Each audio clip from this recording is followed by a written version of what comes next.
Hello everybody, this is Russ with Health Forward Online, and today I have the privilege of speaking with Daniel Vitalis via a video Skype interview. And what I wanted to do was give you guys a little heads up of what he's going to be speaking about in Sacramento on Tuesday, February the 16th. He will be at the Art of Food restaurant in North Sacramento, and I'll put all the details right down below here on the video, contact information, and so forth. So, hello Daniel. How are you, Russ? Excellent. Good to talk to you. I appreciate this. So, Oh, it's exciting. first of all, let's tell us about yourself. What are your core beliefs? All right, my name is Daniel Vitalis, and I call myself a health motivator and a health strategist. The reason is, of course, there's a lot of people out there teaching about nutrition, but I think my job is really to motivate people and get them excited to really approach nutrition and really approach healing and personal regeneration or personal reclamation through nutrition. And my core beliefs are really this. No matter what gets generated in the world of science, no matter what food breakthroughs we think we have, always it comes back to that the traditional and indigenous cultures had strategies that they had created over the course of many generations, countless generations, that worked and allowed them to replicate themselves to keep their tribes or their cultures extremely healthy generation after generation. Today what we're experiencing is that new foods come out, new diets come out, new ideas come out, and inevitably they fail. Inevitably they fail us. This happened with foods, as an example, soybean. I know growing up with nutrition, I was told soybean was great, and I used it again and again and again. Now we know it's actually one of the most detrimental foods for your health, and if you are going to use it, it has to be treated in a very peculiar way. It has to be fermented, and we find out that, hey, that's what the nutrition practices of the indigenous people and the traditional cultures were. That's how they used it. Yeah. Well, I've come to really understand that all of the things they told us about food, things that they told us about nutrition, turn out to be accurate. We may not fully understand them yet, but the more we probe it with science, the more we find out that nutrition was understood for thousands and thousands of years, and it's us today who don't understand nutrition. And so my approach comes out of nature, comes out of wild food, indigenous cultures, and of course traditional cultures. And so what I'm approaching, instead of some kind of new fad nutrition, is what I call shamanic nutrition. And I call it that because the traditional cultures and the indigenous cultures had this universal idea of shamanism, which was approaching the world elementally, was approaching the world as being made up of animate species. And what I've come to understand is our diet's really made up of living things. It's made up of species.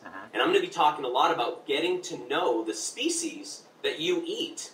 Because most of us don't actually know the organisms who feed us, whose life force we feed on, and who we consume in order to stay healthy and to stay alive. So that's why this idea of shamanic nutrition and of elemental nutrition, because more than just that we eat species, we actually consume a lot more than food. We consume the elements. We consume the things of the earth as food. Yeah. We consume the element of earth. We consume the liquids we drink, the water, the element of water.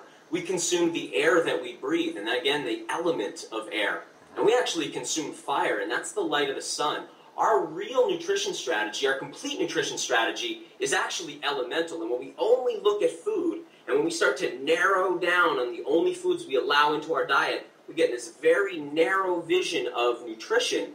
And typically what happens is people's diets fail over time. So what my intention for the event that we're doing there is to break open the box a little bit. If somebody's in a box, I'm going to make a much bigger box. And if somebody's ready to get out of the box, we're going to break the walls down. So somebody has a much bigger vision and a much more grounded vision of what nutrition's really about, because I think most of us have bought into very limited food fad diets. Yeah. Exciting. Cool. All right. So you touched on the elemental nutrition, and then the spring water revolution. You've got a great website. Well, tell us what that is. It's spring water.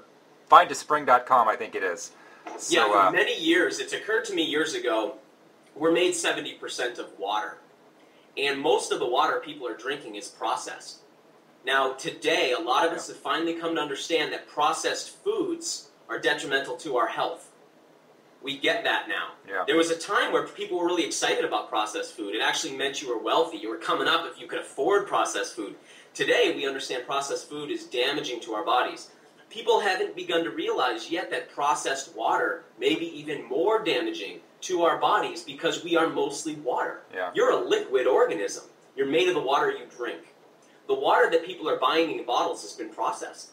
It's been heat treated or ozone treated or ultraviolet treated. It's been pressurized and pressed through machines. It's been put through pumps that have grease in them. It's been put into trucks and trucked around before it gets into bottles made of plastic. And then you consume that plastic and that denatured processed water, and then your blood and your cerebral spinal fluid and your lymph is made of processed water. We don't want to be made of processed food. People are made of processed water. Yeah. Other people don't drink bottled water. They drink tap water, which they put through the process of filtering. There was a day when we only understood water as a chemical, and we thought that its chemical purity was all that was important. Just what concentration of H2O it is. Today we understand that it's not just about water quality, it's also, about water purity, but it's also about water quality. And there's qualities in living water, in spring water, in structured spring water that comes naturally to the surface of the earth that's not found in processed waters. And we're going to focus a lot on what those qualities are, what those structures are in water, and we're going to generate strategies so that you can begin to access real water, living water, the kind of water your body's meant to be made out of, the kind of water that wild animals are made out of. And when we look at wild animals, we see they're capable of feats of strength, feats of agility, longevity, and a disease-free lifespan that we are no longer capable of in this culture. And I believe that has a lot to do with that 70% processed, denatured dead water people are making themselves out of. And I firmly believe when we start to commune with living water again, we change, our consciousness changes, and our relationship to the earth changes, to the element of water. And again, that's why it's shamanic and elemental. And it's a much bigger vision than what's in most nutrition books, because most nutrition books don't go much beyond just filtering water or buying bottled spring water. Awesome, thanks. I know we've got a couple of good springs close to Sacramento, and I'll make sure people know about that at this event. Excellent. All right, so how do people find out more about you? What's your website? All right, the best place to find me is at my website, danielvitalis.com, and that's my blog space. Lots of great videos up there all the time. I interview some amazing people in the fields of herbalism, wild foods, primitive skills, all kinds of very interesting things. On that page, you can find links to my other websites, like elixircraft.com, invinciblehealth.com, findaspring.com, which is a free database so you can locate springs in your area. Okay, we're back here. We had a little interruption there with the connection, but so he told us about his website, danielvitalis.com. The event is coming up February 16th. That's a Tuesday night at the Art of Food restaurant in North Sacramento, and we hope to see you there. So thanks, Daniel, very much for joining us here. We'll see you soon. Thanks so much, Russ. I'm really excited for the event. Okay, bye-bye. Take care.